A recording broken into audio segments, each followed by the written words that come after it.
नमस्कार। आज हम आपके साथ में बात करने वाले हैं ऑप्टिक एट्रोफी या सामान्य भाषा में जिसको बोलते हैं कि आंख की नस का सूख जाना। तो ऑप्टिक एट्रोफी जो है वह एक बड़ी ही गंभीर समस्या है, क्योंकि पेशेंट जो है अपना विजन के साथ में बड़ा ही साइकोलॉजिकली भी डिप्रेशन में आ जाता है। तो पहले बात करते हैं कि ये ऑप्टिक एट्रोफी होती क्यों है। तो इसके ना बहुत सारे कारण हैं, जैसे कि सबसे पहले हम लोग सोचे कि जो ऑप्टिक नर्व का ब्लड सर्कुलेशन है उसमें डिस्टरबेंस आ जाना, जो नसें या जो ब्लड सप्लाई जो ऑप्टिक नर्व की होती है तो उसमें डिस्टरबेंस आ जाना एक कारण है। या इसके अलावा जो ऑप्टिक नर्व का जो ब्लड सप्लाई जो आर्टरी सप्लाई करती है उन आर्टरीज में या नसों में ही सूजन आ जाना, जिसको हम जॉइंट सेल आर्थराइटिस या टेम्पोरल आर्थराइटिस भी बोलते हैं। इसके अलावा जैसे कि कुछ जो सेंट्रल आर्टरी होती हैं, सेंट्रल वीन होती हैं, जिसको हम लोग सेंट्रल रेटिनल वीन बोलते हैं, सेंट्रल रेटिनल आर्टरी बोलते हैं, तो उसमें ब्लड सर्कुलेशन खराब हो जाना, जिसको कि हम CRAO या CRVO भी बोलते हैं, तो उसमें भी ऑप्टिक नर्व का ब्लड सर्कुलेशन डिस्टर्ब हो जाता है और ऑप्टिक एट्रोफी हो जाती है। इसके अलावा जो कुछ आंखों की बीमारियां हैं जो डायरेक्टली ऑप्टिक नर्व को डैमेज करती है,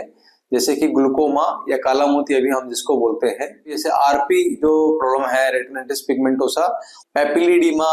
यानी कि ऑप्टिक नर्व में सूजन आना, जब वो सूजन आती है तो उसके बाद में भी आंख की जो नस है वो खराब हो जाती है। आंख के साथ साथ में अगर ब्रेन में भी कुछ प्रॉब्लम हो जाए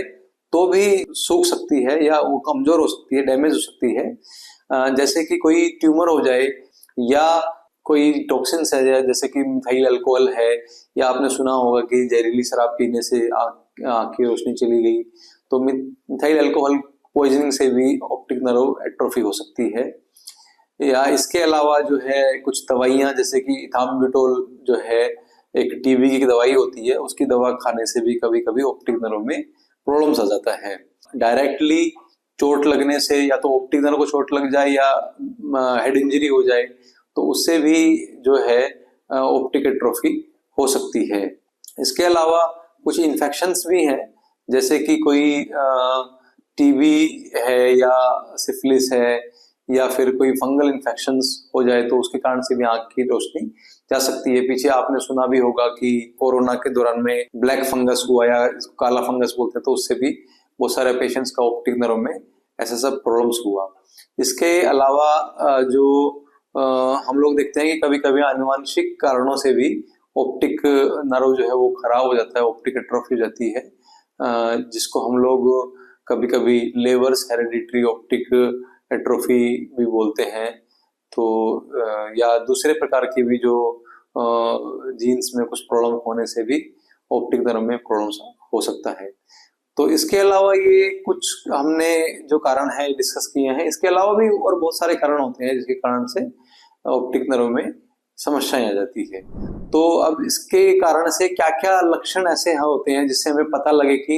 हमें ऑप्टिक नर्व में प्रॉब्लम आ सकती है। या तो एकदम से विजन खराब हो जाना, विजन लॉस हो जाना, या धीरे धीरे भी विजन लॉस हो रहा है, वो भी एक कारण ऐसा हो सकता है। या दूसरा क्या है कि सामने का विजन तो ठीक है, लेकिन साइड का जो विजन है वो मेरा कमजोर हो गया है, मेरा साइड का विजन, जिसको हम लोग फील्ड विजन बोलते हैं। तो फील्ड विजन कमजोर होना भी इसका एक लक्षण है।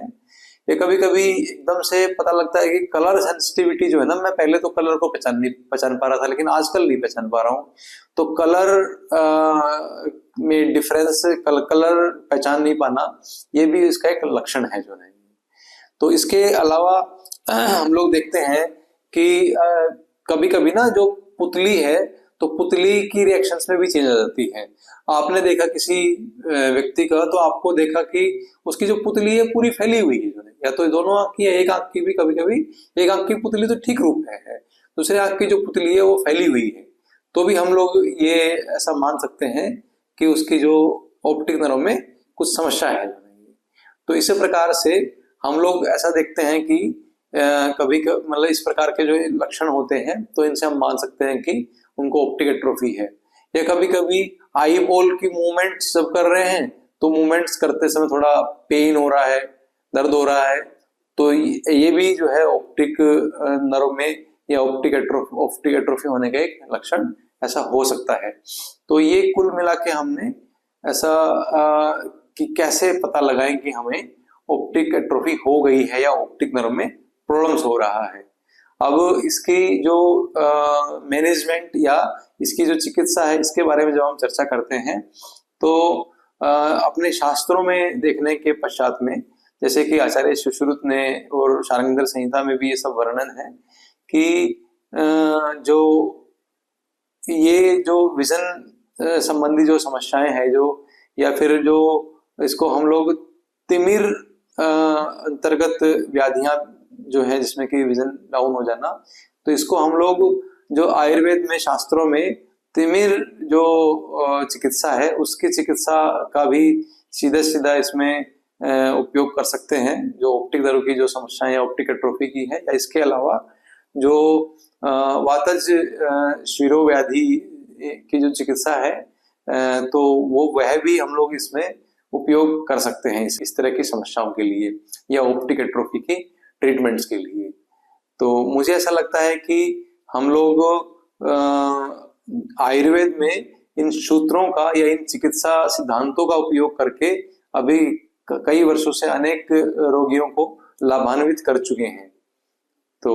ऐसा तो नहीं कह सकते हैं कि 100% जो है वो ऑप्टिक एट्रोफी वो सब रिवर्सिबल है, लेकिन पेशेंट्स का जो विजन है वो काफी हद तक हम लोग उसमें इम्प्रूवमेंट कर सकते हैं।